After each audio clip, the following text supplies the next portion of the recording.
Fala, Ah, gente. querida, tudo bem? Tudo bem, e você? Como é que você tá? Eu tô bem, tá dando um eco aí, você viu? Já vou colocar aqui meu fone, eu sempre esqueço. Eu tô bem, muito feliz de estar aqui com vocês hoje. Para mim é uma honra muito grande participar desse trabalho tão bonito que vocês têm desenvolvido. E a gente aproveita esses espaços para falar das coisas que são urgentes e necessárias, né, Pedro? Exatamente. Joaninha, no nosso teste eu não tava te vendo bem, agora eu tô vendo. Como é que você tá bonita? Ah, tô nada. Podia estar Olha melhor, aqui. né? Deixa. Que isso, tá sempre bonita. Joaninha, ih, será que ela caiu? Não, tô te ouvindo. Não? Tá me ouvindo? Beleza. Tô. Tô ajeitando meu fone aqui, meu amigo. Seguinte, já vou dar algumas orientações para o nosso público, que é sempre muito atuante aqui, muito interativo, que vocês podem comentar, né, ao longo da live, aí nos comentários, e também tem uma caixinha de perguntas, é um retângulo com uma interrogação dentro, vocês podem mandar as perguntas, que aí ao longo da nossa conversa, a Joana vai respondendo vocês. É, o título da live de hoje, que a Joaninha mandou para a gente, é Educação e Trabalho Remoto, Romantização e Desigualdade.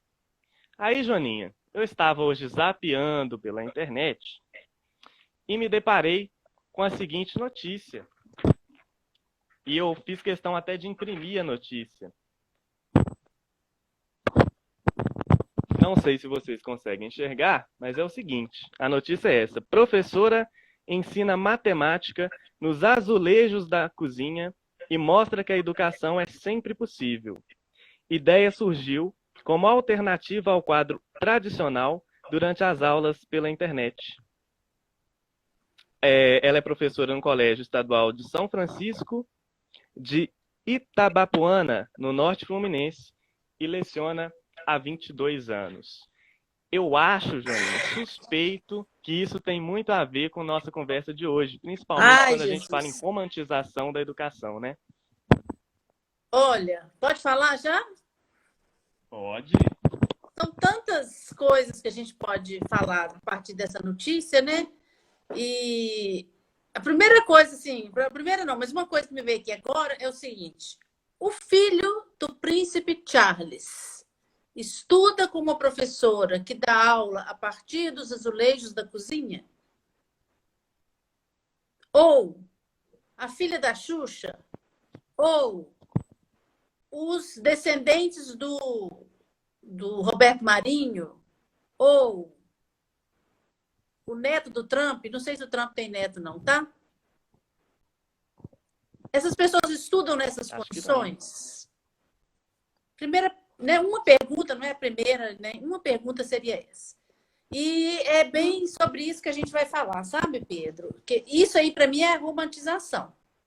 É você dizer, olha, é possível. Dá para dar aula, ensino remoto. A criança vai aprender. Então, a gente estava ensaiando agora há pouco, né, a conexão, e aí eu te falei da trepeça que eu arrumei aqui para ficar mais ou menos em cima de livro, escorando num porta-treco, porque eu não tenho equipamentos para fazer filmagens, porque eu não sou profissional da filmagem e me recuso a gastar o meu salário com um material que é para o meu trabalho. Porque eu penso que o mínimo que o trabalhador tem que ter são as condições mínimas para ele trabalhar, não é? E não estou aqui dizendo que a UFV não me dá condições de trabalhar, não. Me dá. Em condições normais, eu tenho todas as condições na UFV, muitíssimo acima da média, para fazer o meu trabalho. Esse período excepcional que nós estamos vivendo com a pandemia pegou todo mundo de surpresa, ok? Inclusive essa professora que está dando aula aí pelos azulejos da cozinha, ensinando matemática, que é um negócio que quase não deixa ninguém traumatizado, né? Então, você imagina bem,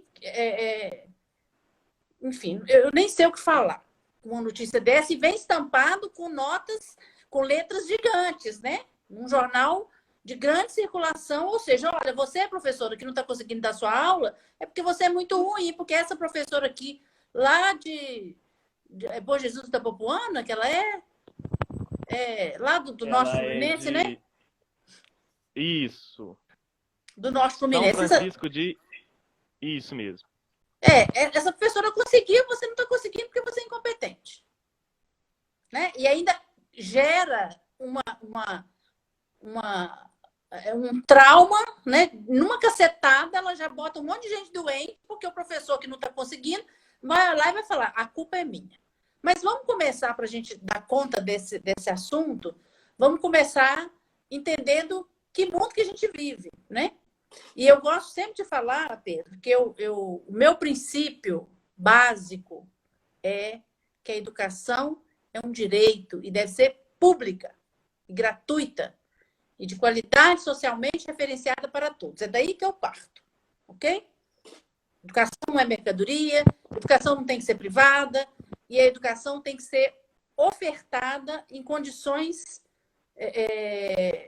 eu vou usar a palavra excelência aqui, mas eu tenho muito cuidado com essa palavra, mas em condições muito adequadas e elas deveriam ser, essas condições, as mesmas para todos. Ok? Muito bem. Nós estamos falando de um contexto em que um negócio que a gente chama de reestruturação produtiva do sistema capitalista está instalado. Isso que a gente chama de reestruturação produtiva começa no Japão nos anos 70, no Brasil mais ou menos nos anos 80. É claro que essas datações elas são sempre relativas. E esse processo de reestruturação produtiva no mundo do trabalho, ele se caracteriza pela incorporação da microeletrônica nos processos produtivos. O que é isso? Substituição de processos de trabalho que eram ou manuais ou eletromecânicos por processos eletrônicos robotizados em todos os setores, no setor industrial e nos setores de serviços.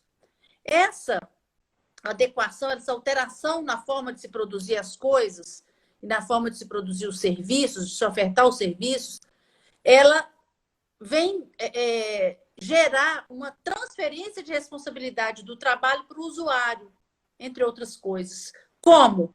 Nos bancos, por exemplo. Quando você vai lá no banco e faz o seu depósito no caixa eletrônico, aparece uma mensagem que você é responsável pelo depósito. Quando você paga o seu boleto pelo seu app do seu celular ou pelo seu computador, pelo home banking, ele vai aparecer. Você tem certeza de que você está certo desses dados, porque depois que pagou, morreu. Né? É isso que aparece lá. Ou seja, aquela responsabilidade. Gente, Raquel! Vou ter que interromper para mandar um beijo para Raquel. Minha amiga querida lá de Valadares, que mora em BH, maravilhosa. Nossa, agora eu vou ter que falar mais bonito ainda. Olha só, então, essa responsabilização, esse recadinho que você recebe do banco na hora que você está pagando o seu boleto, que ele fala, olha, se der errado, a culpa é sua, ele está transferindo para você a responsabilidade que era dele. Porque até algum tempo atrás, quando você ia no caixa do banco, pagava seu boleto, se acontecesse alguma coisa errada, dali para frente o problema era do banco, não era? Você não ia pagar juros, você não ia ficar, o seu nome não ia para o Serasa, nada disso, porque você foi ao banco, você tinha o comprovante de que o banco recebeu o seu dinheiro, então a culpa era do banco. Agora não. Agora a culpa é sua. Então, se você faz uma transferência bancária qualquer e você erra o dígito e vai para uma conta errada, a culpa é sua. Então, esse novo modo de se produzir, ele vai também depender de uma condição que tem tudo a ver com a condição material da produção do trabalho, que é a transmissão de dados em tempo real. Por isso que nós não podemos conversar aqui agora. Se essa pandemia tivesse acontecido nos anos 80, simplesmente a gente estava em casa, no máximo mandando carta um para o outro, porque nem o e-mail era uma coisa comum. Era algo ainda de muito pouco acesso, de muito pouco alcance. Junto com a reestruturação do trabalho, com a reestruturação produtiva e, consequentemente, com a reestruturação do trabalho, vem o aumento da precarização, vem a fragmentação dos trabalhadores e a fragmentação da produção. Então, aquilo que antes acontecia numa fábrica, num determinado lugar, todos os trabalhadores ali ao mesmo tempo, agora você tem a fragmentação a produção dispersa pelo mundo. Não é nem num país, ou num estado, ou numa cidade, é no mundo inteiro. No documentário sobre o Milton Santos, o mundo global visto do lado de lá, do lado de cá, eles mostram um gráficozinho, a produção do Boeing, que recebe peças de 30 e tantos países, de não sei quantas empresas. E aí você percebe que um produto, que é o avião, ele envolve aí uma imensidão de pessoas e de empresas envolvidas, e essa fragmentação da produção, ela só é possível porque nós temos a microeletrônica a subsidiar essa produção e esse trabalho. Deixa eu ir administrando o horário aqui. Então, é essa transmissão em tempo real de pessoas, de produtos e de informações é que possibilita a reestruturação produtiva. Qual é a consequência disso? Demissão em massa, redução de direito trabalhista e redução dos postos de trabalho. Porque aí você consegue fazer um monte de coisa sem precisar juntar todo mundo no mesmo lugar. Nos bancos, isso aconteceu nos anos 90.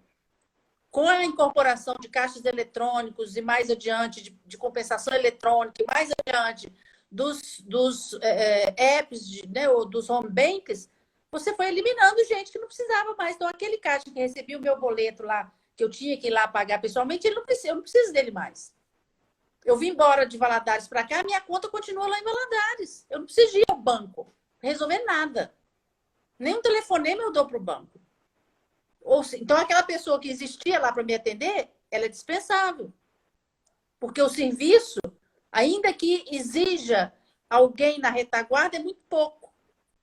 Né? Então, nós temos essa consequência imediata no mercado de trabalho e no mercado produtivo. Pensando nesse contexto e lembrando desse contexto, porque nós não podemos deixar de considerar a realidade concreta na qual a gente analisa qualquer dos nossos objetos na educação, o que o trabalho remoto representa no contexto da educação pública. Né? Então, eu posso, individualmente, estar tendo uma experiência muito boa, mas eu não posso dizer que o trabalho remoto é excelente porque a minha experiência é boa. Então, essa nossa colega que dá aula na cozinha, partindo dos azulejos da sua cozinha, e aí eu fiquei pensando aqui também, o professor que não tem uma cozinha azulejada, como vai dar aula? Ele vai ter que arrumar outra estratégia mirabolante, maravilhosa, estupenda, porque essa já não é boa. Isso aí, abrindo um parêntese, quando a gente vê uma manchete dessa, Pedro, a gente percebe o quanto o nosso trabalho de pesquisador na educação é desmerecido, porque nós passamos anos aí estudando qual que é a melhor proposta pedagógica, qual que é a melhor teoria que vai embasar as nossas práticas, como que as nossas práticas podem ser estudadas à luz de qual teoria e quais as metodologias são mais adequadas para quais conteúdos, em quais situações. E aí vem um jornal e me fala que a aula de matemática no azulejo é maravilhosa, como se essa constatação de uma professora, de uma aula, de um conteúdo, resumisse toda a metodologia do ensino da matemática. Desmerece todo o nosso trabalho, desconsidera qualquer outro estudo. Eu não li a reportagem, estou fazendo aqui uma avaliação, mas o título da reportagem nos induz a isso. Talvez lá no corpo do texto tenha alguma ressalva, mas o título já chama atenção. E como eu só li o título, um monte de gente também só vai ler o título e vai sair por aí reproduzindo esse entendimento, né? Então, nós precisamos considerar a educação no seu contexto global. Eu não posso dizer que a minha experiência como professora numa disciplina na UFV, com 30 estudantes, resume o que se pode dizer de ensino remoto. Então, nós precisamos considerar o todo da nossa realidade. Para isso, eu trouxe algumas informações que talvez vão embasar as dúvidas aí de quem está nos assistindo. E eu já agradeço a todas essas pessoas que estão nos assistindo. A realidade hoje no Brasil, no trabalho remoto, segundo os dados do IBGE, é de que 31% das pessoas com ensino superior, 31% das pessoas que estão em trabalho remoto têm ensino superior. O conjunto de quem estava em trabalho remoto no início de julho era 8,9 milhões de pessoas, 8 milhões e 900 mil. E esse número caiu em 700 mil, passou para 8,2 milhões entre 16 e 22 de agosto, correspondendo a apenas 11% da população ocupada no país. É pouca gente. A imensa maioria está pegando coronavírus aí dentro dos trens e ônibus lotados, indo trabalhar sem condições adequadas, né? Isso é algo que a gente não pode deixar de constatar. Ou estão desempregados outros tantos. Desses 8 milhões, pouco mais da metade estão na região sudeste, 4,9 milhões. Então, a região sudeste, que é a região mais rica do país, concentra o maior número de trabalhadores em trabalho remoto. O trabalho remoto ele é maior entre os mais escolarizados e ele é predominantemente presente nos setores de ciências e tecnologias e diminui progressivamente quanto menos complexo é o trabalho. No serviço informal, é muito rara a presença do trabalho remoto e nós temos também uma informação de que o trabalho remoto ele é uma proteção a mais para o trabalhador não ser demitido. Então, aquele trabalhador que está numa atividade que possibilita o trabalho remoto e que ele tem condição de trabalhar remotamente, ele tem mais garantias de não ser demitido do que um outro. Percebe a desigualdade? Então, nós temos desigualdade entre os trabalhadores no que diz respeito à formação, no que diz respeito à região geográfica onde ele está inserido, no que diz respeito ao tipo de trabalho. Então, não é simples, simplesmente dizer, está no trabalho remoto, está ótimo, tá todo... Não está. Não está bem, não está bom, né? E temos várias questões aí para resolver. Segundo os dados do Andes, que é o Sindicato Nacional dos Docentes do Ensino Superior, no estado de São Paulo, em média, 50% dos estudantes da rede pública de educação básica estão excluídos de qualquer possibilidade de ensino à distância. Dos outros 50% que têm o acesso, e esse percentual de 50%, ele é observado na UFSCar, na Universidade Federal de São Carlos, segundo o professor Vinícius Carrilho, que é coordenador do curso de pedagogia lá. Esses dados todos vocês vão encontrar numa live do Andes, que eu deixei o link com o Pedro, e eu acho que ele vai disponibilizar, uma live mesmo, ele vai disponibilizar aí depois. E dentre esses que têm acesso, desses 50% que têm acesso, nós ainda temos que considerar que muitos desses 50% têm um acesso precário. Ou é precário em função do acesso à rede, ou é precário em função do equipamento, ou é precário em função das duas coisas. Ok? Então, por exemplo, o meu acesso à internet aqui na minha casa é um acesso quase precário. A gente tem uma internet que é a única, né, que não é fibra ótica, porque onde eu moro não tem fibra ótica, e ela é uma internet lenta, que às vezes cai. Ontem estava muito ruim, hoje, durante o dia, não estava boa.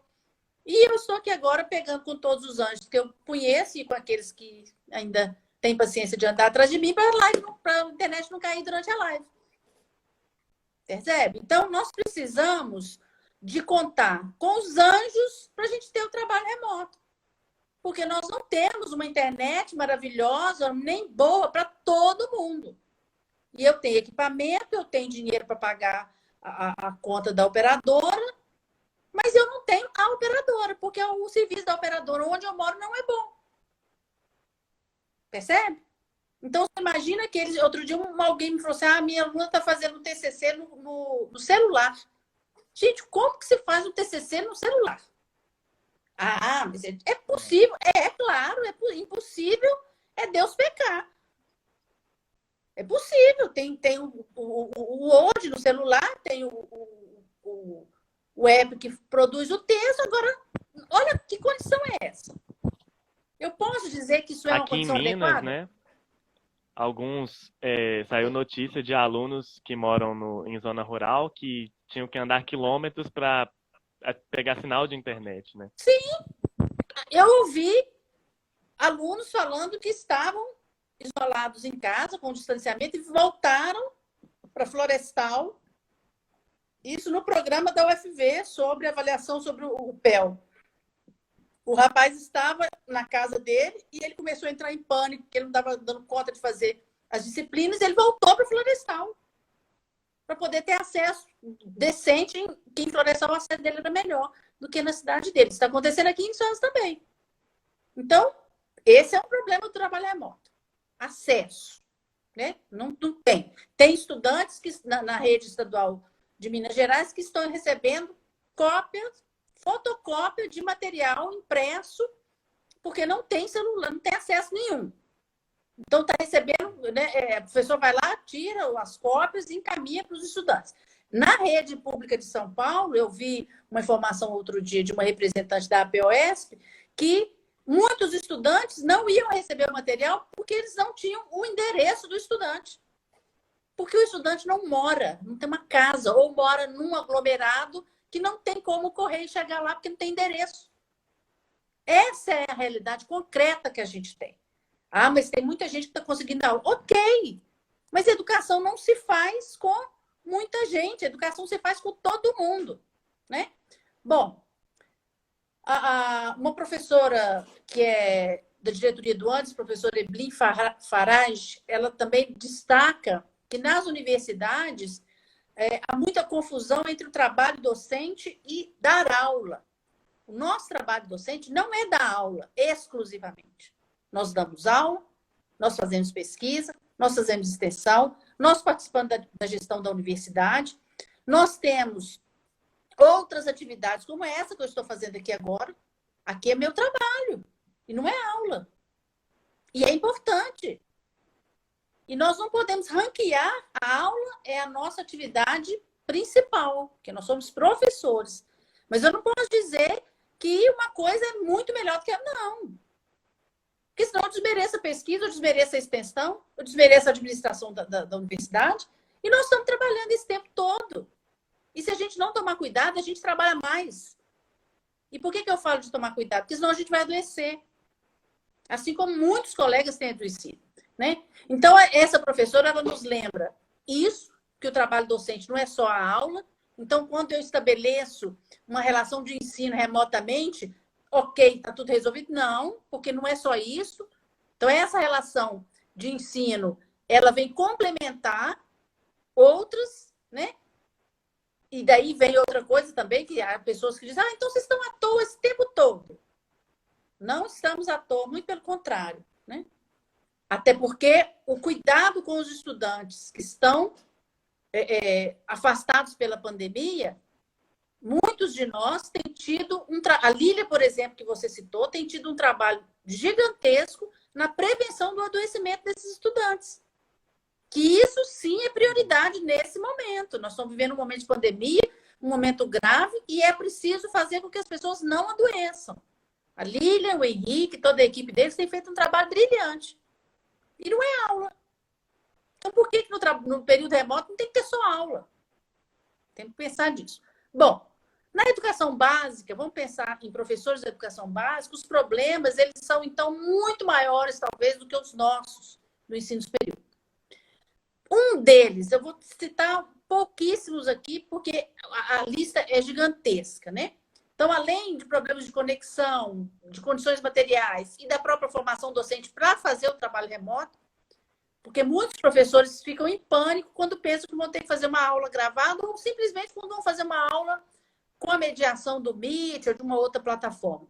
Por um motivo simples, porque até esse momento a gente nunca tinha mexido com isso. E realmente é simples, é fácil de você usar essa ferramenta, mas na hora que vira e fala, olha, você vai ter que usar um negócio que você nunca usou, dá um certo frio na barriga. E a internet cai, e o aluno que não tem acesso, e como que você faz se você começa a dar aula e a sua internet vai embora, ou a do aluno? São inúmeras situações que acontecem que vão trazendo insegurança e que pode, num limite, gerar o adoecimento. Mas, fora isso, né, essa condição material, outro dia eu estava ouvindo uma amiga minha que dá aula na rede de educação básica, e ela fala que uma mãe entra na hora da aula e começa a discutir com ela a aula. E falando com o menino, não, faz.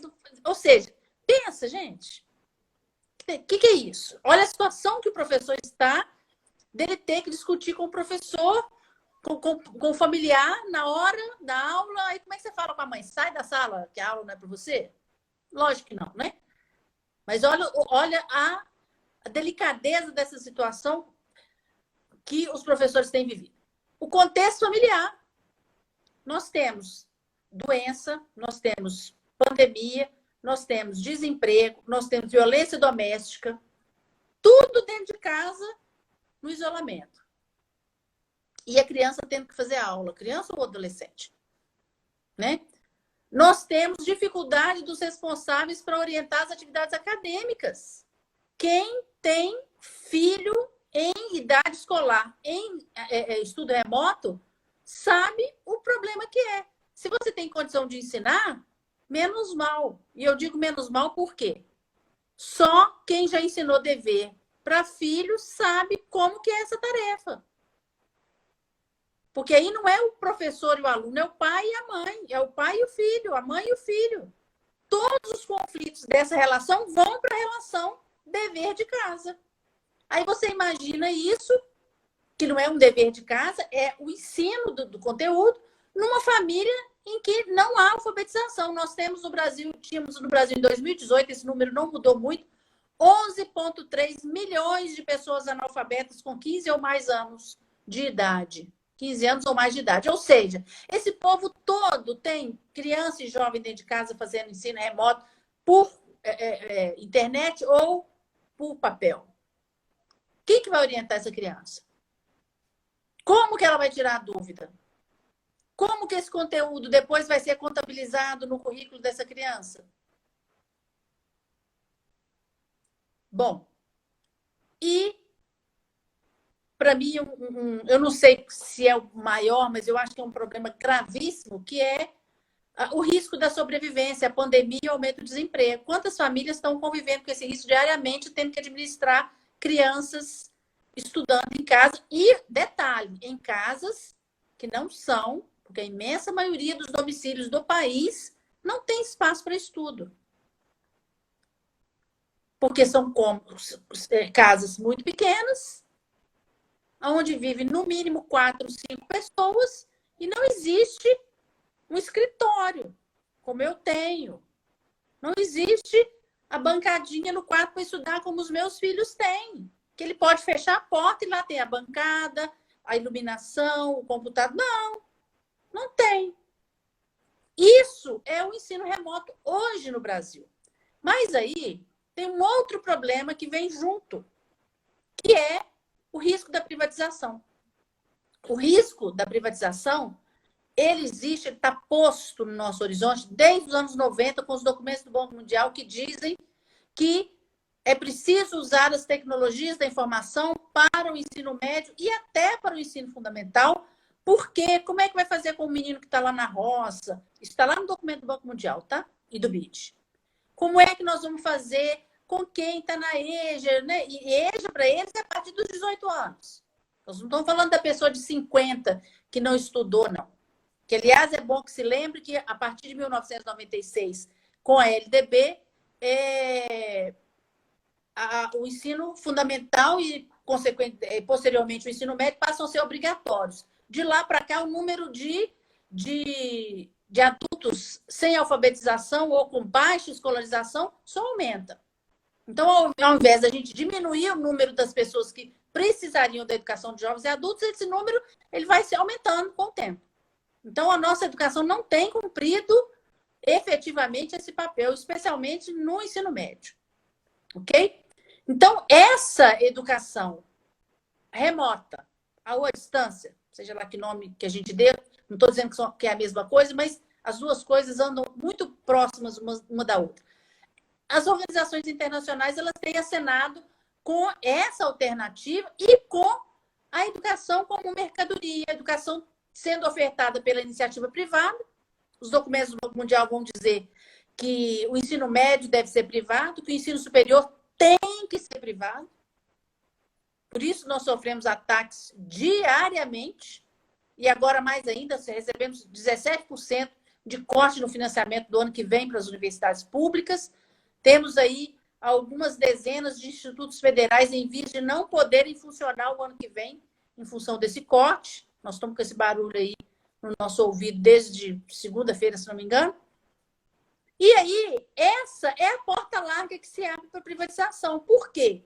Porque assim que se decretou o fechamento das escolas na pandemia, apareceram plataformas oferecendo produtos, grandes corporações oferecendo conteúdo e toda sorte de empresa oferecendo toda sorte de produto para que a gente possa dar uma excelente aula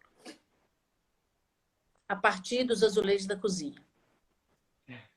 E aí, nós não podemos esquecer que todo esse contexto, eu já vou caminhar para a gente poder abrir para os comentários e para as perguntas, esse é o contexto que nós estamos nele. A precarização dos professores, só para encerrar, ela tem aumentado nos últimos anos com aquilo que virou, que recebeu o nome de uberização dos professores. Já existe um aplicativo, igual Uber. A escola precisa de um professor, ela entra no aplicativo e chama o professor que estiver mais próximo. Ok? Pensa bem. Que cenário é esse? Então, o trabalho remoto, ele chega nesse momento. Então, ele não chega numa situação plena, idílica, maravilhosa, e ele que estragou a nossa vida. Não, a nossa vida já estava ruim. A educação já tinha sérios problemas. Então, agora o que a gente tem de pior é um professor que tinha 10 turmas para dar aula, agora nós temos esse professor com 10 grupos de WhatsApp para administrar.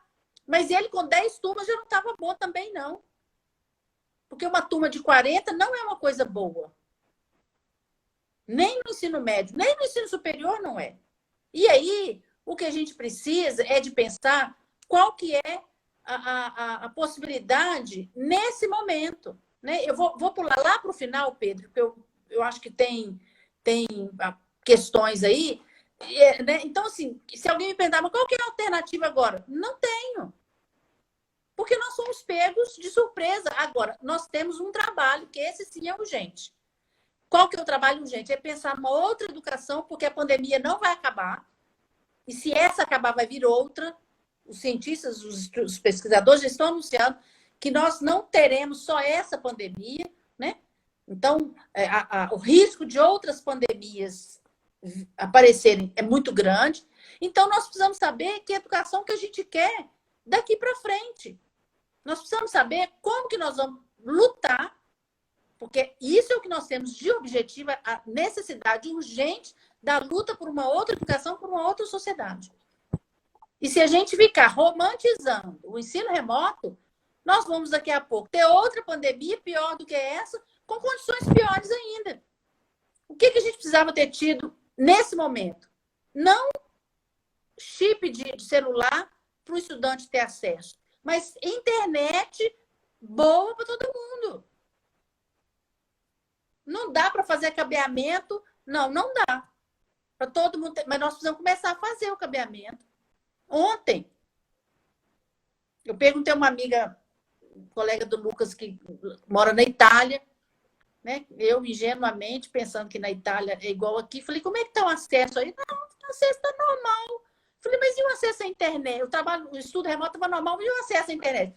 Não, aqui é tranquilo, tirando as comunidades que são nas montanhas, todo mundo tem acesso por fibra ótica.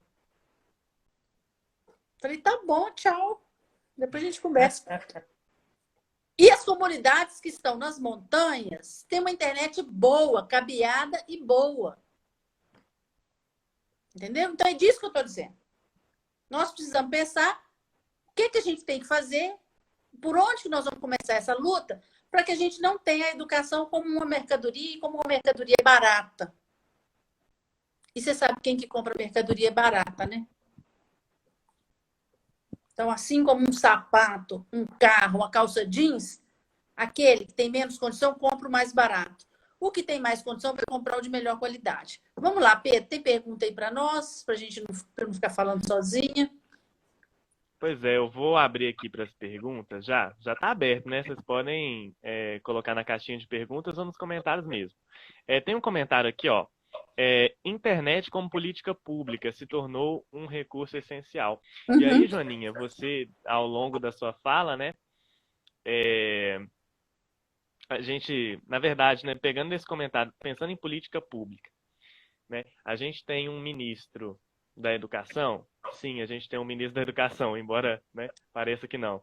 Ele esses dias disse que os jovens do Brasil são zumbis existenciais Eu vi porque não isso. têm fé. Para ele, é a questão da juventude é falta de fé, fé religiosa mesmo, mas política pública para a juventude a gente não tem. E nem Ministério da Educação, vamos dizer. Né? Então, falar de política pública é uma coisa que me deixa bastante desanimado, porque a gente não tem governo, a verdade é essa. É, Pode dizer. isso aí é o outro problema desse contexto atual. Nós estamos vivendo um cenário de negacionismo científico, de fundamentalismo religioso, né? Que é isso aí. Você não tem fé, por isso que você não está acessando sua internet direito. Faz uma oração antes que ela vai funcionar. Não, não vai, porque a internet ela depende de condições concretas, reais. Computador, cabo, provedor, isso. Não existe esse tipo de milagre. Eu acho que não existe milagre nenhum, mas esse aí eu tenho certeza que não existe. Nossa Senhora da Proteção da Internet que cai, não tem. E nós temos aí um governo que apoia esse tipo de fala. Entendeu? Então não precisa tomar vacina. Para que vacina? Toma quem quer. A vacina toma quem quer. Não, a vacina não pode ser tomar quem quer. A vacina é uma política pública. Assim como a internet deve ser política pública. Entendeu? Por aí. E aí, completando, né? O Ministério da Educação não tem. Né? Aí a gente discutiu aqui internet, né? Mas a gente vai para o Ministério da Economia, que reduziu o auxílio emergencial de 600 para 300, né? E aí você pensa que da inflação que vivemos agora, o arroz custando aí, lugar está custando R$ 40 o quilo. Feijão, óleo, tudo aumentou, né? Então, a gente pensa nessas condições dessas famílias que não têm uma internet boa e agora não tem o suficiente nem para comer direito. Então, como é que a gente vai pensar em ensino remoto, em educação remota, aprendizagem? É um trem, assim, absurdo, né? E você sabe por A que a Elis está gente não tem perguntando internet aqui. boa, né? Porque quando houve o processo de privatização das teles, lá nos anos 90, com o finado Collor de Mello, que Deus o tenha lá no Alagoas, nós tivemos a venda barata de empresas estatais que faziam bem o seu trabalho e a contrapartida era expandir o acesso. Expandir o acesso, eu te vendo o celular, mas te vendo um pacote de dados que eu te vendo 10 e você recebe 2. Dependendo do lugar onde você anda com o seu celular, você não consegue nem acessar nem para fazer chamada, quanto mais para trânsito de dados. E aí vai. Então, assim é fácil privatizar. Porque não tem compromisso, a empresa não tem compromisso. Entendeu? Eles não são obrigados a trazer internet fibra ótica aqui na minha casa, onde eu moro, num bairro que fica a 5 quilômetros do centro de Viçosa. Eles não são obrigados a fazer isso. Então, aí é fácil. Privatizar assim até eu quero, né? Mas infelizmente eu não posso porque eu não tenho dinheiro. Só pode entrar na privatização quem tem.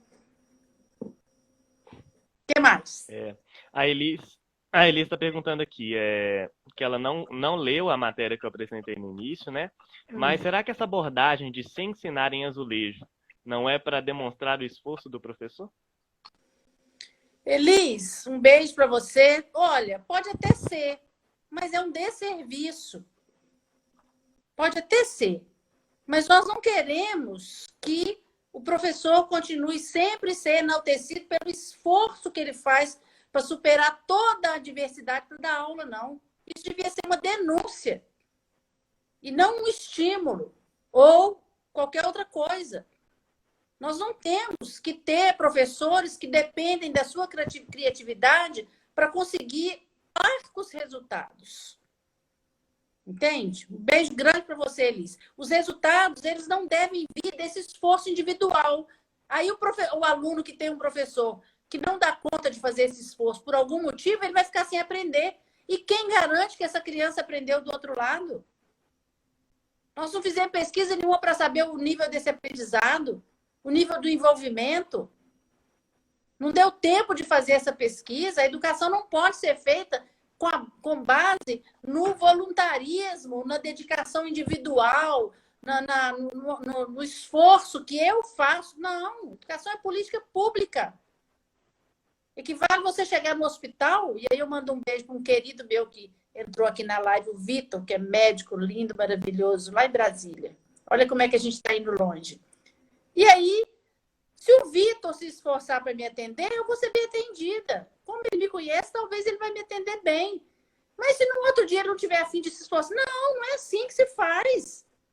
É um trabalho que requer material, condição, formação, técnica. Eu não posso, eu cheguei lá com a perna quebrada, o Vitor vai olhar, eu vou experimentar um negócio aqui nessa perna dessa mulher hoje aqui, vamos ver se vai dar certo. Não é assim. Não é assim que funciona. Ó, o Doan tá perguntando aqui, tá relatando primeiro, né? Que em uma das escolas que ele trabalha na rede estadual de Minas, aqui de Minas Gerais, a gestão vai premiar professores que conseguirem engajar mais os alunos. Os alunos ganham certificados e presentinhos ao fazer as atividades. Em que medida esse tipo de postura das escolas contribui para reforçar a educação como mercadoria? Em toda medida. De novo, responsabilizando o professor. Esse é o grande problema. O professor ele é responsabilizado de uma forma equivocada. Eu tenho que ter compromisso com o meu trabalho. Eu tenho que ser avaliada pelo meu trabalho, é óbvio. Todo mundo tem. Mas eu não tenho que ser responsabilizada por um trabalho que foge do meu alcance. Então, vai depender do professor o resultado do aprendizado. A gente viu a condição aqui da sociedade. Nós sabemos que tem inúmeras famílias que não têm água encanada em casa. Como é que fica esse professor?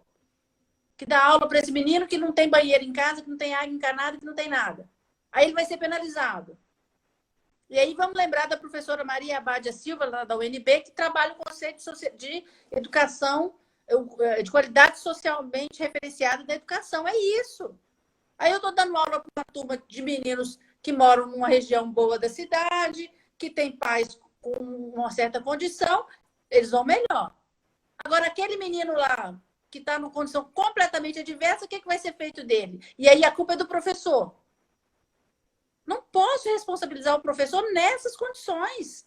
Aí eu não dou condições do professor trabalhar e aí responsabilizo ele. Olha, você faz seu trabalho, se der certo eu vou te premiar. Como assim? Completamente errado, completamente equivocado, porém, isso é uma política. Entende? A gente costuma ouvir assim, mas parece que esses políticos não sabem nada de educação. Eles sabem tudo. Isso é uma política. Essa premiação a professores também está nos documentos internacionais. Os professores que têm mais sucesso, também não se explica o que é sucesso, vão ser recompensados, vão ser premiados. Lembrando que aqui em Minas Gerais, né, a gente é governado pelo Romeu Zema, que é do Partido Novo, e ele é um liberal assumido, e ele ganhou as eleições com um discurso para a educação do voucher escolar, né, que é dar um voucher, né, para a pessoa colocar o filho na rede privada. Nós já temos aí duas escolas. Não sei se você está sabendo, o Romeu Zema ele trouxe o Salim Matar, que é o cara da Localiza, que mexe com empréstimo de veículo. Ele era secretário do Bolsonaro de desestatização, né, de privatização, né? E ele trouxe para cá para o cara começar a discutir educação aqui. Ano que vem a gente vai ter experiência de escola... Escola charter. Você está sabendo, né? Sim, são 2 ou 4 escolas, não sei, que já vão ser o piloto. Pois é, complicadíssimo isso aí. E esse é o modelo que foi implantado nos Estados Unidos e que deu errado. Esse tipo de escola. Os vouchers foram implantados no Chile e deu errado. Então, eles trazem esse discurso e a gente, desinformado, acaba embarcando e achando que é ótimo. Só para você ter uma ideia, o voucher ele é um valor baixíssimo. O professor que achar que ele vai receber o voucher, vai escolher a escola que ele vai colocar o filho dele, engano. Você não vai poder pegar o voucher do seu filho e colocar ele para estudar no Bernoulli, em Belo Horizonte, não. Porque o voucher não paga nem a passagem de ônibus que o menino vai gastar para chegar na escola. Você vai ter que colocar na mesma escola pública que ele iria estudar. Porém, precarizada, porque a escola vai mandar a gente embora, não vai fazer concurso, e aí vai estar pior. Que é o que aconteceu no Chile, lá nos Estados Unidos também, né? Tem acontecido em Goiás com as OAS. Infelizmente, é um desastre atrás do outro. E isso tudo demanda a nossa mobilização. Não adianta, não vão chegar um dia, acordar e falar, olha, vamos dar educação ótima para esse povo. Não vão. Inclusive, é uma pergunta do Rafael Paula nesse sentido, né? Ele perguntou assim, se você acredita, nesse pós-pandemia, que a sociedade possa se organizar para lutar por melhorias, pela valorização do professor. Rafael, vou responder para você. Eu sou naturalmente otimista. Eu acho que o mundo caminha para ser um mundo melhor. Se vai ser agora, depois da pandemia, ou se vai ser daqui a 50 anos ou daqui a 100 anos, eu não sei.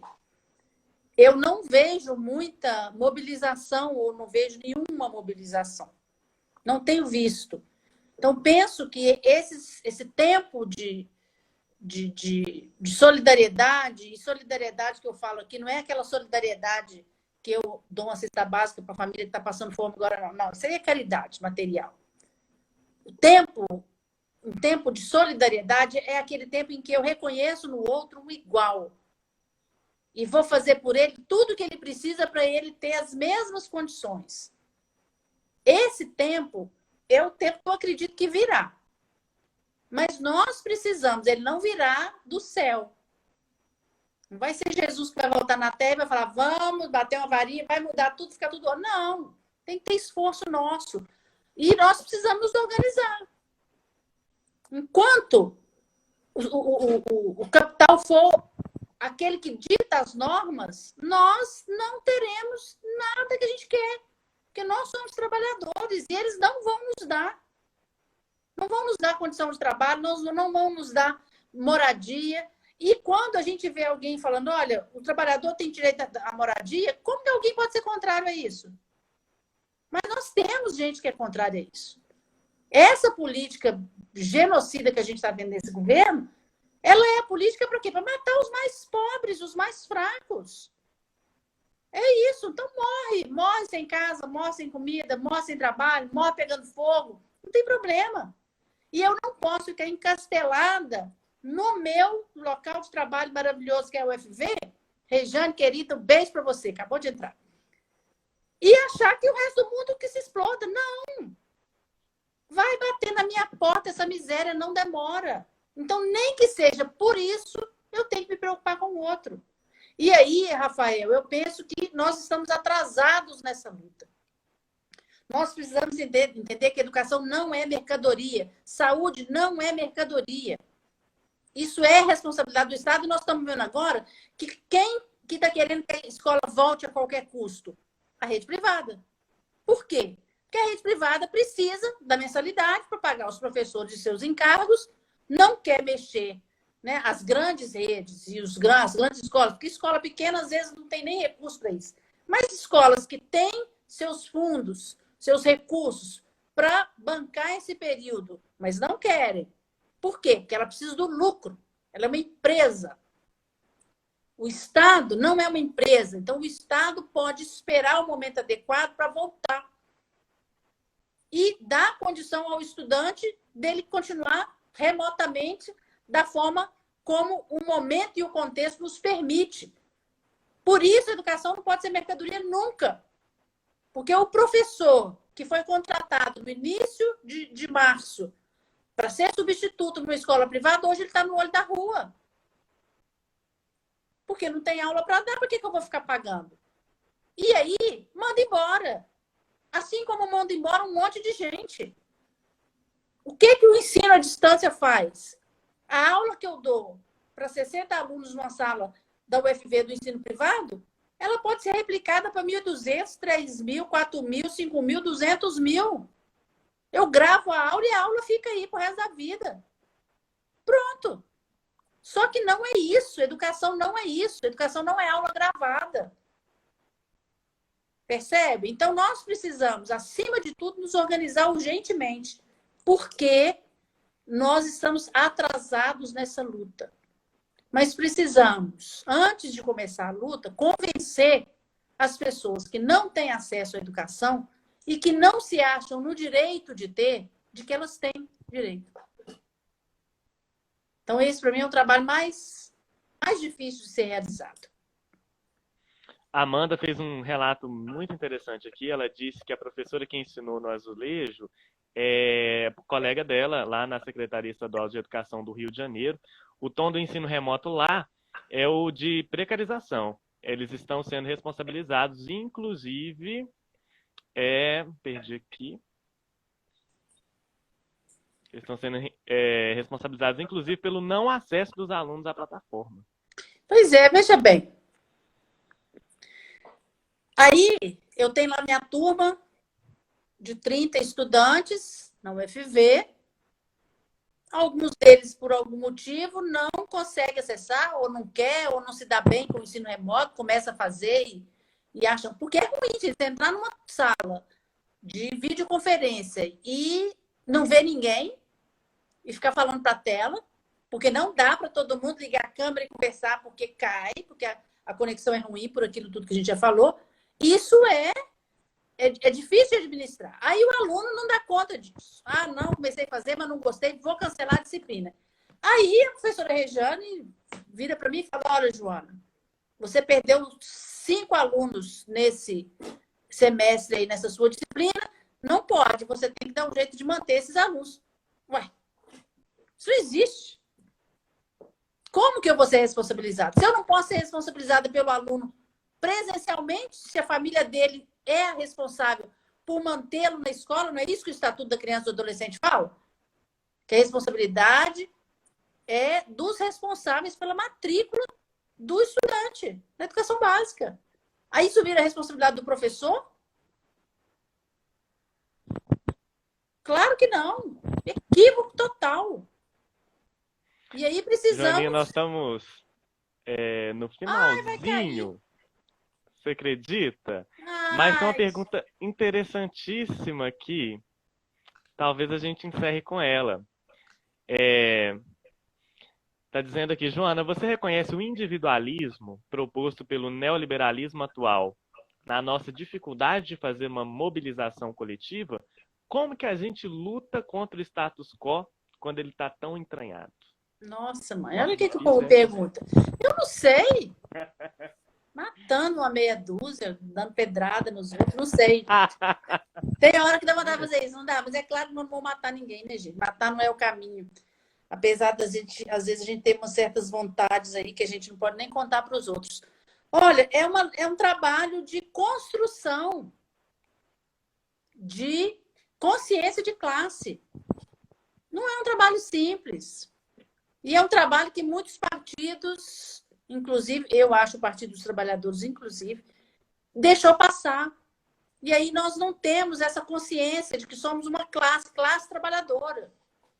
É uma tarefa difícil mesmo. E é um trabalho de formação política que transcende a escola, os sindicatos. Eu tenho dito sempre que a gente tem que começar a fazer um negócio que é muito simples, que é ir onde as pessoas estão.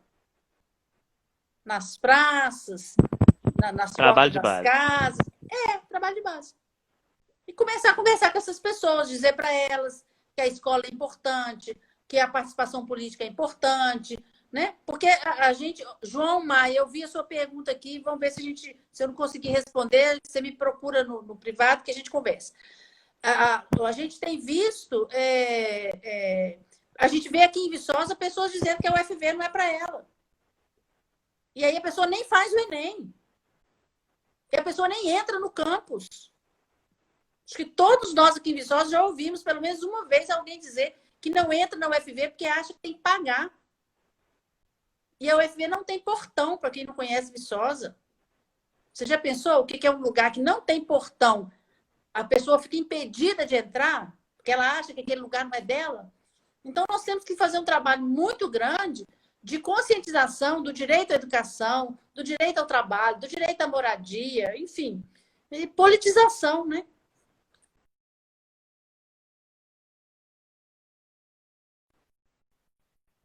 Nós precisamos trabalhar com isso e mostrar para as pessoas que nós somos uma classe que temos muitas possibilidades nas nossas mãos, mas, como diria o nosso velho companheiro, para isso é preciso que a gente se una.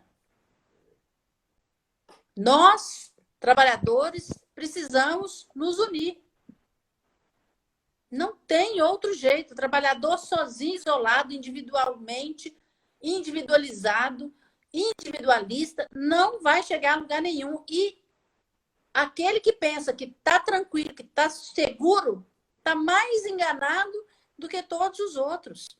E esse individualismo, ele é também construído nesse sistema que a gente vive nele. Ser individualista é importante, porque a gente não quer se juntar ao outro, né? Vai cair. Joaninha, outra coisa, né, que eu acho também e que algumas personalidades têm falado muito é a forma de comunicar também, né? A nossa forma de comunicar com as pessoas é um negócio que a gente tem que refletir bastante, né? Porque Sim. a extrema-direita ganhou as eleições Sim. comunicando com a linguagem acessível, embora por meio de fake news. Bom, a pergunta do João eu tinha anotado aqui, mas antes de falar da pergunta dele, eu quero falar um pouco mais dessa questão do individualismo.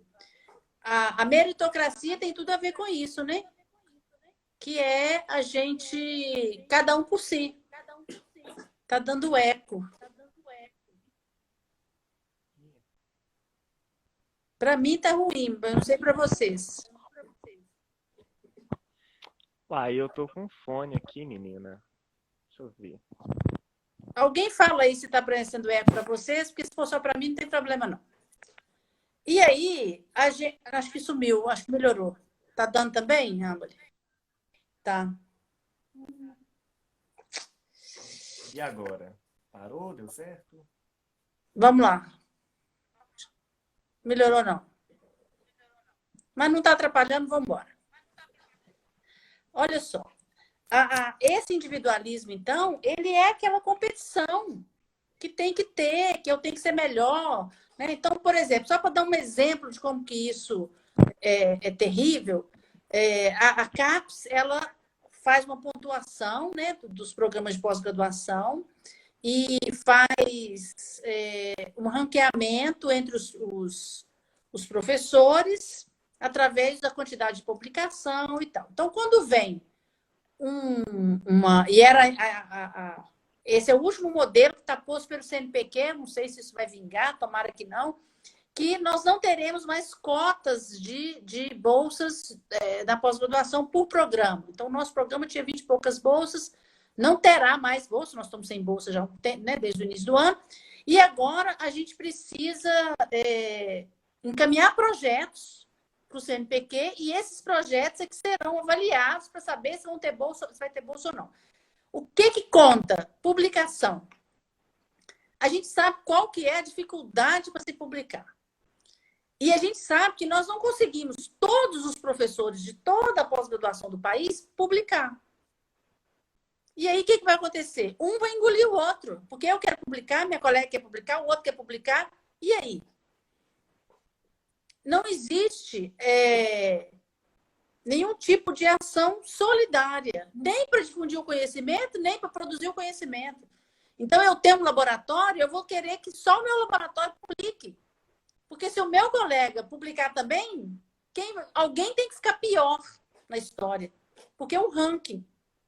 E enquanto a gente tiver essa lógica, e essa lógica é a lógica do capital. O capital ele não funciona a partir da acumulação?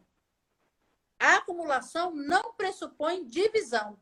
A acumulação só pressupõe duas operações, soma e multiplicação. A divisão não está prevista. E aí, quanto mais eu acumulo, melhor para mim. Isso vale para o indivíduo. Ainda que o indivíduo sozinho não significa coisa nenhuma dentro do sistema. Porque o indivíduo trabalhador, ele tem a mesma coisa que eu tenho, a força de trabalho para se colocar no mercado de trabalho. Então, aquele que for mais esperto ganha. Essa lógica é uma lógica que nós temos que romper com ela, socialmente. Infelizmente, muitas vezes a gente aprende as coisas pela via mais difícil, pela via mais dolorosa. Mas talvez a gente consiga aí acordar, né, num dado momento, antes que a tragédia se abata sobre nós, de forma muito mais universal, para que a gente possa reverter isso e transformar a sociedade que a gente vive em algo melhor. Gramsci falava de otimismo na luta e pessimismo na razão. Então, é a gente buscar sempre o melhor. Eu quero e achar que eu vou conseguir o melhor. Eu tenho certeza de que vai ser melhor. Agora, se vai ser melhor para mim, para o meu filho, para o meu neto, eu já não sei, porque não depende só de mim. E o João pergunta, então, sobre como lidar com a educação no período remoto. João, eu não sei se tem isso, né? Se tem um modelo ideal. Não tem um modelo ideal. O ideal é que a gente não estivesse precisando de dar aula nesse momento. Que a gente estivesse trabalhando com outros tipos de atividades educativas, mas que a gente pudesse ter parado e falar, desse não é um momento de aula, de currículo, de avaliação, de nota. Esse era o ideal. Só que nós não conseguimos estabelecer nem uma condição para o trabalhador não precisar ir trabalhar. Nós estamos numa pandemia aí há 6, indo para 7 meses. Ela podia ter se resolvido mais rápido, em condições mais adequadas, mas nós não conseguimos convencer o governo de que era importante usar máscara. Nós vimos um vídeo recentemente, agora essa semana, de um rapaz que entrou na sorveteria e queria bater na moça porque a moça pediu para ele usar máscara. Olha que situação. O desembargador lá no Sul que humilhou lá o guarda municipal porque ele era desembargador e não ia colocar máscara. Então, nesse momento, está difícil a gente pensar o que é possível. E temos aí administradores públicos querendo fazer as escolas voltarem a funcionar de qualquer maneira. Como? Nós temos escola que não tem água encanada, que não tem banheiro. Como é que volta? E como que nós vamos voltar? A gente trouxe no amarelo, né? A gente trouxe no amarelo esse dado, né? Que 50% das escolas públicas brasileiras não tem rede de esgoto. Aí como é que volta? Desembargador não pega Covid, não. Nem vou falar com você o que está na minha cabeça agora. Não posso falar. O discurso do se você sabe com quem está falando voltou forte. Isso. Né, na realidade, ele nunca tinha ido. Então, isso é interessantíssimo isso que você coloca. O que a gente está vivendo hoje não tinha acabado, as coisas estavam aí. Camufladas por alguma razão. Agora, as pessoas estão com coragem, foram encorajadas a falar todas essas bobagens que a gente está vendo. Aí a escola está trabalhando com portfólio, com tema semanal, envolvendo as disciplinas. Tem algumas, Gínia, querida, tem algumas iniciativas. É claro que não dá para a gente falar que a gente não vai fazer nada, mas eu não acho que a gente não estava fazendo nada. Eu só acho que esse é um momento muito ruim para você dar aula com nota, com conteúdo, porque esse momento de pandemia, de ameaça, de doença, de risco, ele é um conteúdo completamente adverso para a aprendizagem. Só que nós estamos sendo obrigados a fazer porque não há aquela política que deveria ter gerido a crise com sabedoria, com cuidado, com responsabilidade, isso não existe. Não tem. Então, nós temos um presidente que incentiva a cloroquina, que está mais do que provado que não funciona. E diz que a vacina toma quem quer, que é o que poderia funcionar. É com isso que a gente está lidando. Então, nós temos agora que pensar como remediar uma situação catastrófica que a gente está vivendo. Nós estamos vendo aí pessoas empreendendo jornadas para provar que a Terra é plana. Isso não existe, gente. Que dia que a gente pensou que a gente ia viver um negócio desse? Entendeu? Então, pessoas que, não vou pegar a doença não, porque essa doença não pega, sabe? Então, é isso, Gina. Então, a gente tem exemplos interessantes, mas são exceção. Então, nós temos que começar a pensar na regra e durante o problema, sabe? Então, assim, cuidar aquela metáfora, né, que eu acho ela bem, bem pobrezinha, mas é isso, trocar o pneu do carro com o carro andando. É isso. Mas eu penso que nós não podemos nos dar ao luxo de não pensar no futuro.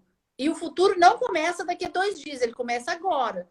Então, é começar objetivamente que educação que a gente quer, como que a gente pode se mobilizar, quem que a gente pode procurar, que grupos que podem pensar em estratégias. Não são estratégias simples e fáceis, porque não existe nada fácil. Eu costumo brincar com o seguinte, que quando o Lutero pensou em fazer a reforma protestante, ele chegou para a mulher dele, ele não era casado na época não, tá, gente? É só uma historinha que eu invento. E falou assim, olha, Catarina, eu vou ali na igreja pregar umas 95 teses na porta da igreja, porque esse papo me encheu o saco, eu quero romper com ele. Aí ela virou para ele e falou, que isso, meu filho, não vai não, o Papa é poderoso, manda no mundo todo, é dono de Roma, né?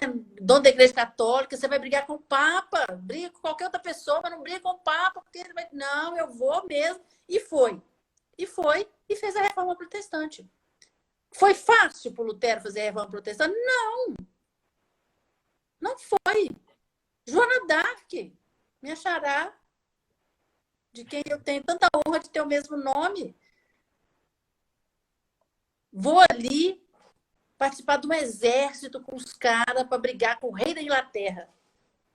Não era pouca coisa, não era humilde a pessoa, né, propriamente. E querer brigar contra a Inglaterra, que qualquer um teria falado para ela se ela tivesse declarado, porque ela não falou para ninguém que ela ia lutar, né? Ela foi caladinha, cortou o cabelo, as vozes mandavam, ela ia. Se ela tivesse virado para uma colega dela e falou, olha, recebi um convite massa, nem usa isso mais, né? Mas na época dela usava. O que é, Joana? Me falaram para eu ir lutar no exército contra a Inglaterra. O que alguém ia falar para ela? Minha xará é das melhores, Elis. Qualquer um ia virar, você tá doida, mulher. Aliás, ia queimá-la antes dela lutar. Ela já ia direto para a fogueira. O que ela fez? Ela foi, lutou e conseguiu. Morreu queimada? Morreu. Exatamente. Morreu queimada. Porém, fez uma diferença na história gigantesca. Então, eu tô correndo um risco de morrer queimada? Sim. Atualmente, vira e mexe, alguém me pergunta, professora, você não tem medo, não? Assim, agora, nesse momento aqui, não. Mas eu sei que é um risco, eu sei que eu posso ser denunciada. Isso é outro problema do período remoto. As aulas gravadas serem objeto de denúncia. Os professores estão em pânico também com isso, por causa do Escola Sem Partido. Então, você grava a aula, não significa, não estou dizendo aqui que quando a aula não é gravada, eu falo... Não, a aula é a mesma, só que o risco é maior agora. Porque eu tô falando... Mas a gente deveria, né, Joaninha? A gente deveria ter falado, Bubas. A gente deveria ter doutrinado mesmo. Se a gente tivesse doutrinado, o mundo não estava do jeito melhor. Que tá, não é? Eu costumo dizer isso, gente, mas se tivesse a doutrinação que esse povo fala que tem, a coisa estava melhor. Então, assim, nós precisamos ter um trabalho mais efetivo, porque nós não podemos viver subjugados eternamente. Porque esse é o fim, inclusive, da sociedade. Então, nós precisamos trazer essa consciência, a consciência de classe, e trazer uma consciência emancipadora.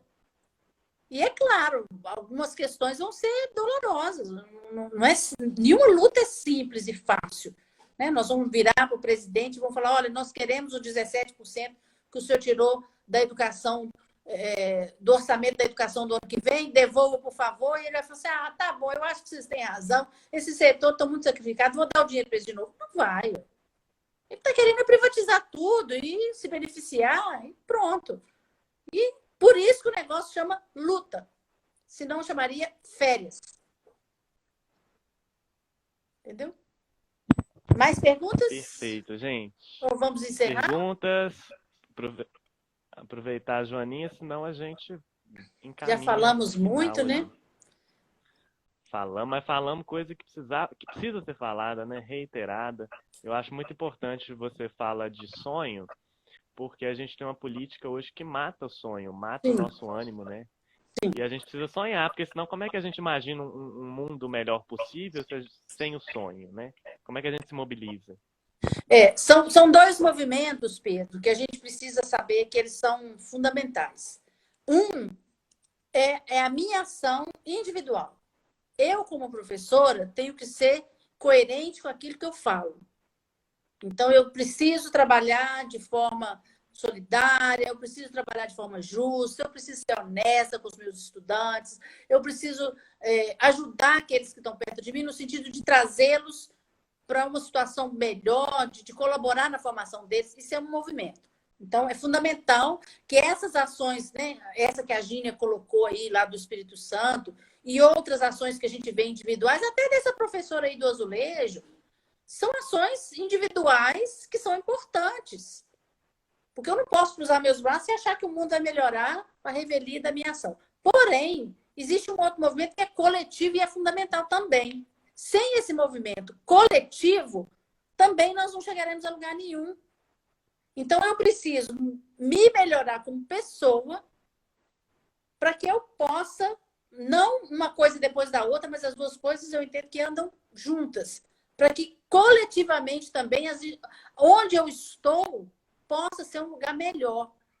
E isso tem que ir sendo amplificado para que a gente possa ganhar força. Não tem como a gente pensar em mudar uma sociedade sem ser com um esforço coletivo. Isso aí é impossível. Não existe. E não existe alguém que vá vir fazer o trabalho que é nosso, não. Nós precisamos abraçar essa luta e fazer a ação que nos compete. E seremos cobrados pela história pelo que não fizermos, né? Tem isso ainda. Pela nossa missão. Vamos encerrando, então. Ah, eu e Amelie estamos muito honrados de receber você aqui no Amarelo. Estou me sentindo muito contemplado com essas discussões. Eu que fico honradíssima com o convite de vocês, de estar aqui, com tanta gente bacana, querida, que eu vi entrando aqui. Talvez não, né? Eu não consegui falar o nome de todo mundo. Itamar, um beijo para você. E outros tantos que entraram aí, eu vi, mas às vezes na hora não dava para falar, mas eu registrei muita gente querida e é uma alegria. E eu agradeço muito a você e a Amelie por esse convite. Para mim é uma honra estar aqui nesse espaço tão importante, que tem recebido pessoas tão bacanas, e que a gente possa realmente fazer um trabalho diferente, um trabalho sólido, um trabalho perene, né, Pedro? A educação, ela exige esse esforço e para que ela seja algo transformador, ela tem que ser algo sólido, né? Então, e precisamos romper com estruturas tradicionais que estão aí, né? Esse rompimento, ele é fundamental. A escola que serve ao capital não nos atende. Isso, perfeito. Que frase para encerrar maravilhosa. Então, em meu nome e em nome de Amelie, a gente agradece a sua participação mais uma vez. E você, como Ciro Gomes, você trouxe a sua turma boa aí, né, para interagir com a gente. Agradeço a todos que participaram. Agradeço a Gínia trouxe um pessoal bacana aí com ela. É verdade, trouxe a turma dela para assistir uma aula da Joana, né?